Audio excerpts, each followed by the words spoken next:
Hola chicos, buenas tardes. Bueno, nos volvemos a encontrar en esta nueva clase después de haber hecho el práctico número 3. Vamos a ver otro tema que es la filosofía moderna. Nosotros veníamos de ver lo que era la ética aristotélica en el trabajo práctico número 2 y después en el trabajo práctico número 3 vimos lo que era la filosofía medieval, donde se retomaban, ¿se acuerdan?, las ideas neoplatónicas de San Agustín y aristotélicas también. Bueno, ¿se acuerdan que la filosofía medieval estuvo en gran parte denominada por el cristianismo y que los monasterios eran los centros más importantes de la cultura? Porque en ellos estaban los monjes, que eran los copistas. Los copistas lo que hacían eran los libros manuscritos, copiaban libros antiguos y también libros de su época y los guardaban en las bibliotecas. Y eran muy grandes las bibliotecas, tenían muchos volúmenes y eran centros culturales. Y habíamos dicho que esa cultura que se guardó en la biblioteca influenció en todo el mundo occidental hasta nuestros días, en gran parte de nuestros días. Uno de los elementos que recordamos que había para decir si las cosas eran verdaderas o falsas, se recurrían a los argumentos de autoridad. Aquellas personas o libros que tenían autoridad eran los elementos para decir si una cosa era verdadera o falsa. La Biblia era el principal argumento de autoridad.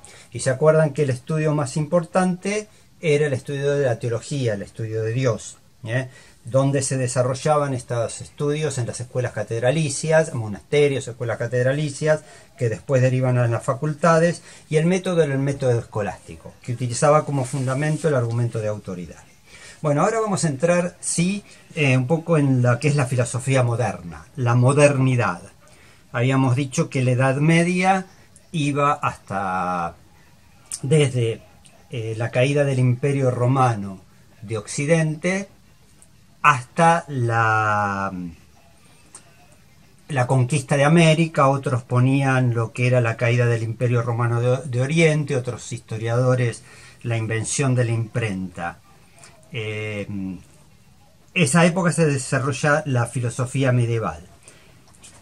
Y la filosofía moderna propiamente va a ir desde el corte de la filosofía medieval, 1492, 1473, 1450, como lo toman algunos historiadores, hasta la Revolución Francesa de 1789. Todo eso se habla de la época moderna.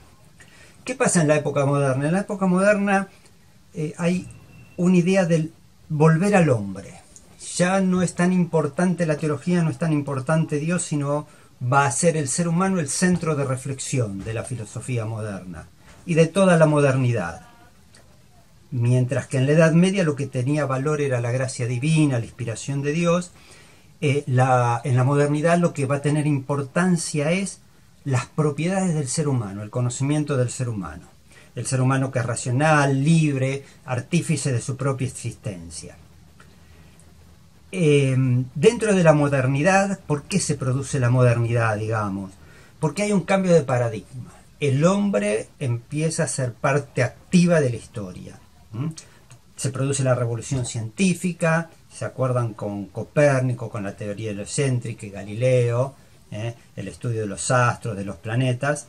Ese es un elemento importantísimo. Después van a surgir otras ciencias como la medicina, etcétera, la física, pero la ruptura propiamente dentro de la parte científica es Copérnico con la teoría heliocéntrica. Y también en la modernidad surgen los estados nacionales. Las monarquías como que van, digamos, apartándose, y los estados nacionales, la idea de un estado nacional va adquiriendo mucha fuerza. Dentro de esta época aparece lo que se llama el Renacimiento. El Renacimiento, que es volver a nacer y retomar las ideas de la edad antigua, volver a renacer, tomar los filósofos antiguos sobre todo. La cultura antigua, la cultura de Grecia y Roma, que habían sido tan importantes y que en la Edad Media había casi desaparecido esa cultura. En esta época hay otros movimientos importantes en este Renacimiento. Surge un movimiento que se llama el humanismo, que va a exaltar la dignidad del hombre y su superioridad creativa que tiene frente a los otros seres. El humanismo va a destacar que el hombre es un elemento importante y que el hombre tiene su dignidad, ¿no? Y aparece otro movimiento que se llama el iluminismo, a través del siglo de las luces, siglo XVII y XVIII. Ya la filosofía con el iluminismo se va a preguntar por la capacidad del conocimiento del hombre. El hombre tiene capacidad de ser iluminado y su razón, con su razón puede alcanzar muchas posibilidades el hombre. Dentro de los filósofos modernos me interesa que veamos la figura de René Descartes. Se escribe René Descartes. Él lo fundamental que va a hacer va a rechazar los argumentos de la autoridad que había en la Edad Media. Esos argumentos de autoridad para él ya no van más. Hace como un rechazo a la escolástica. La escolástica, aquellas escuelas donde utilizaban el argumento de autoridad, sobre todo la Biblia, para explicar las cosas. ¿Qué hace Descartes? Rechaza esos argumentos de autoridad y dice que hay que dudar de todo. Todo lo anterior que se dijo tenemos que dudar y crear un método. Por eso él va a llamar duda metódica. ¿Para qué crear ese método de dudar de lo anterior? Para buscar una certeza verdadera, ¿no? Buscar un nuevo camino, un nuevo conocimiento, lo que él va a llamar la duda metódica. Una frase muy importante de Descartes: dudo de todo excepto de que estoy dudando. Él duda de todo, excepto que no duda, pero de todo lo demás duda. ¿Por qué dice esto? Porque hay que dudar de todo para buscar un nuevo método y apartarse de los argumentos de autoridad.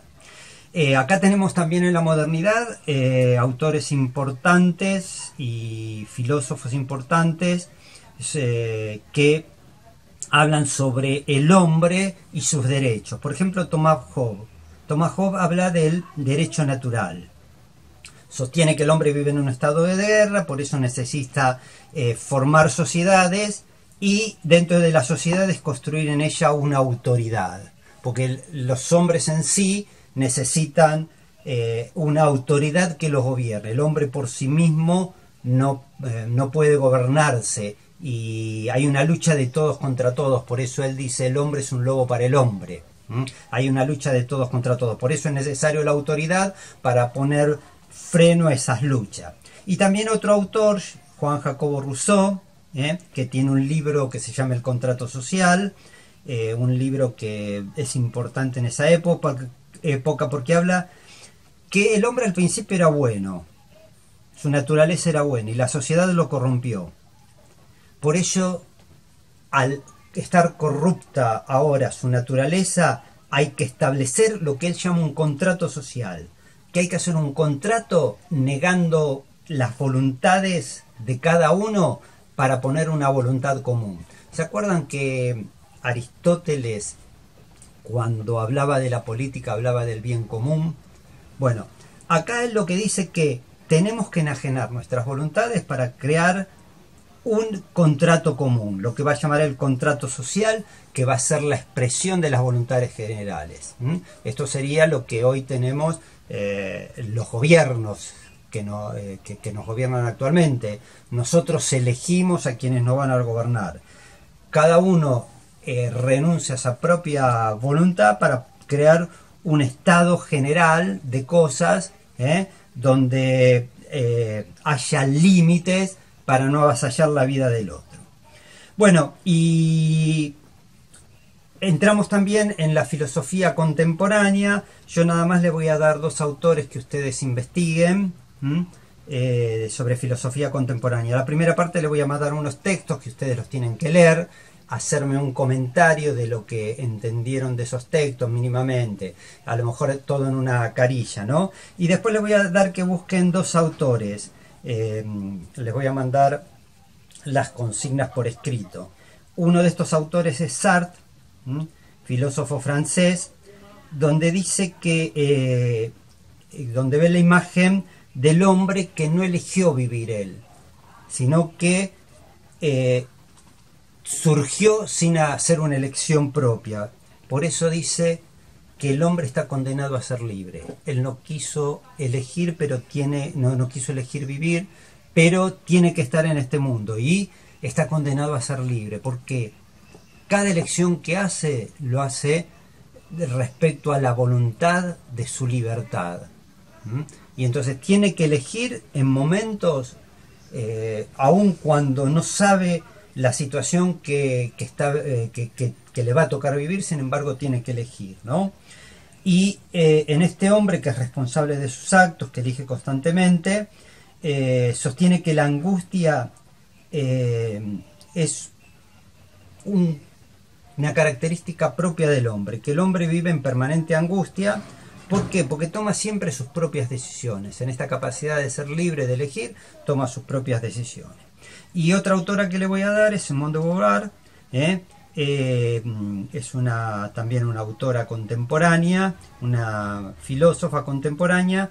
Dice que la mujer es un producto cultural. ¿Qué quiere decir con esto? Que más en aquel entonces ella vivía entre, digamos, hasta los años 50 más o menos, y ella sostenía que la mujer era un producto cultural, que la cultura había hecho que la mujer tenía que ser ama de casa, madre, que la mujer no tenía que ir a trabajar en ese entonces, que la mujer era menor que el hombre, en capacidades, etcétera, etcétera. Por eso dice la mujer es un producto cultural. ¿Y qué tiene que hacer la mujer frente a ese producto cultural que fue una construcción social? Su tarea es reconquistar su propia identidad. Ella sostiene que la mujer debe reconquistar su propia identidad. De ahí todo el movimiento que aparece en los años 60, donde la mujer empieza a reivindicar su dignidad. Bien, entonces hacemos así. Les mando por escrito, a través de la plataforma, les voy a enviar las consignas y ustedes tienen que responderlas. Más o menos tienen 15 días, pueden leer. Ya les dije, sobre filosofía contemporánea, les voy a mandar unas fotocopias de un texto que tengo acá, y solamente van a tener que buscar por internet a Sartre y a Simone de Beauvoir. Esos dos filósofos, filósofo y filósofa, van a tener que buscar algunas consignas por internet. Bueno, chicos, me despido. De acá a 15 días a lo mejor nos volvemos a ver. Cuídense.